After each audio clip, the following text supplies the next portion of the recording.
Mick Doohan now will get his NSR Screamer machine bumped off here as he's going to take his place at the queue. And there's 2 minutes and 12 seconds to go to complete the final qualifying practice 500 class for the Dutch Grand Prix.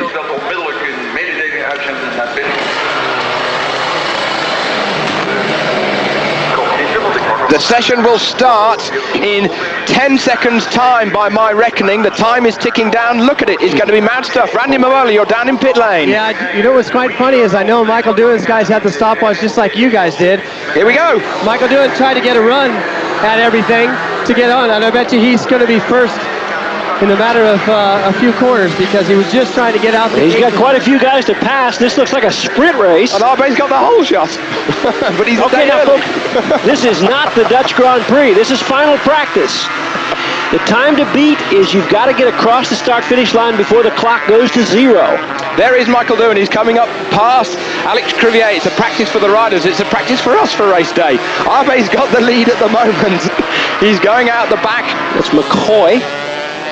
And Doohan looks as if he's going to be coming past his fellow countryman. Indeed he does.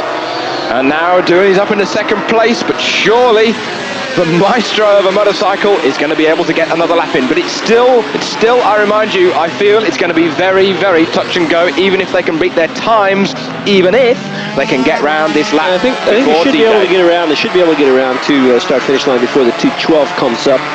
And Mick's got empty road in front of him here with just Abe to deal with right now. I reckon 5 of them will get by. Yeah, you're about right, yeah. Because the other thing is that the pit lane exit is about, what is it, Randy? A couple hundred meters further into the lap. There's 58 seconds to go as we're coming up to the end of the lap. Right, and you know, they're still quite a ways away.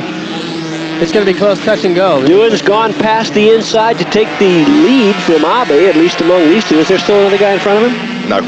This is it. Okay. So I was kind of right. It took a little bit longer, but you know, not even Mick Doohan can pass everybody in one corner. 30 seconds to go. They got no way. No. Simon Crafer's going to sit it out in pit lane. You're right, Randy. Simon Crafer, who's sitting on the provisional pole, is going to watch this one on television. Oh, it's going to be close. It is going to be close. Doohan will just get by. It's going to be close. Doohan and Abe may come by. Coming into that final chicane. They are going to do it. Barros is going to do it. Barros is going to make it as well. Here we go. 9, 8, 7, 6, 5. Doohan's made it. So's Abe.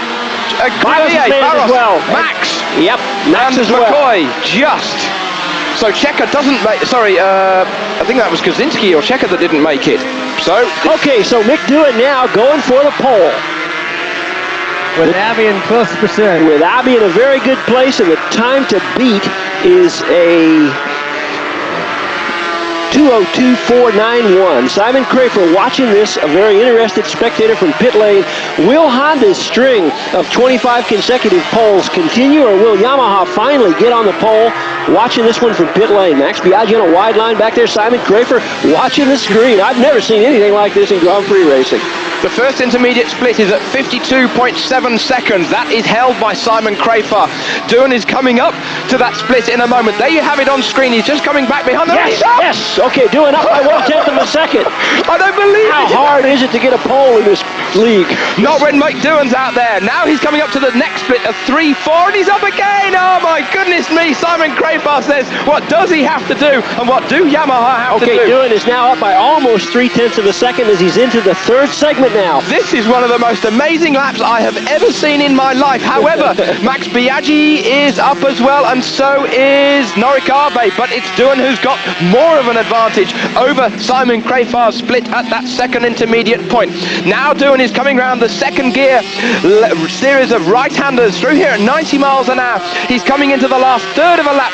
Now that he's surely going to be up by 39.5, he's going to stop the clocks, and he's up by half a second. He's up by a half a second. Well, Simon, he knows he's lost it. So Simon Crafer will start from second on the grid unless Abe comes through. And another Yamaha beats Michael Doohan, but it's going to be close. Both Abe and Biaggi improved their times over the second section, but not over the third. But they're both improving their own personal best as Mick Doohan is going for the pole. Here he comes. Pole position is going to be Michael Doohan, beating a 2:02.4. He's done it by 0.4 of a second. Everything.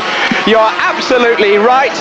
That is an example that you will probably never ever see ever again. What words can describe the guy? Us guys in Grand Prix racing don't mess around with Super Pole too much. We do it once, we do it right. There'll never be another one like this. You're not kidding. Randy Mamola. What do you got to say, Simon? I said before Mick went out to my mechanics, if he can do it in that one lap, he's a dude. He's incredible, isn't he? I mean, he's awesome. I was watching your lips move, but I couldn't comment on the words that you were saying. It was just, I heard the awesome part.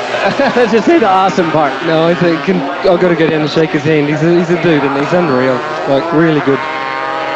Well, you must be very comfortable. I know they're going to talk to you in a few minutes because it's your first front row in the Grand Prix. As far as that goes, you must be very happy. Oh, I'm really happy. Like I've always thought the bike is good enough. It comes down to me and the tyres. We've got to keep working on both of those things, and we'll keep getting better.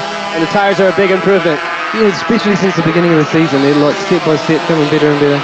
I'll let you get down to your press conference down there, and best of luck for tomorrow's race. Thank you, Randy. Well, not only did Simon Crafer put a Yamaha in second place on the grid, but Abe came up, and of course Abe was right behind Mick Doohan to put himself on the front row. So we got two Yamahas. Abe goes third, Biaggi fourth. Well, Wayne, you must be happy, of course. You announced your retirement from racing, and then Norik follows the world champion around and gets it up on the front row. Yeah, we were saying, go Norik, go, and when we seen Mick doing those splits and we could still see Norik on the TV screen, I knew we had a shot, but didn't expect the front row, but hopefully he can stay that close tomorrow and be on the podium. That'd be nice. A little bit about your retirement. You look a lot happier. Look like you're relieved now that everything's been announced. Yeah, it has. You know, Randy, I made the decision November '97, and it's just been a secret with me and Shay and just a few other close people, and I was able to announce it yesterday. I announced it to my team first, and I didn't realize it would be as tough as it was, and to tell them. So when I went to meet the press to do it, it was quite a lot easier. But hey, I'm going to miss it. You know, it's been a big part of my life, all my life, and you know, I'm just gonna be watching from home most of the time. I'm going to miss it. I'm going to miss everybody, and you know, especially the fans is what makes this sport good. And because of them, we're all heroes, so I'd like to thank them too. Thanks a lot, Wayne. Thanks, Randy. And Grand Prix racing is going to miss Wayne Rainey just as much.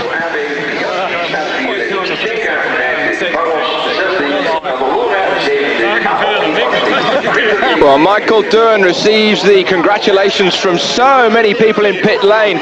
Mechanics, riders, everybody is there. What a lap will you ever see ever again. There you have the runnings for tomorrow.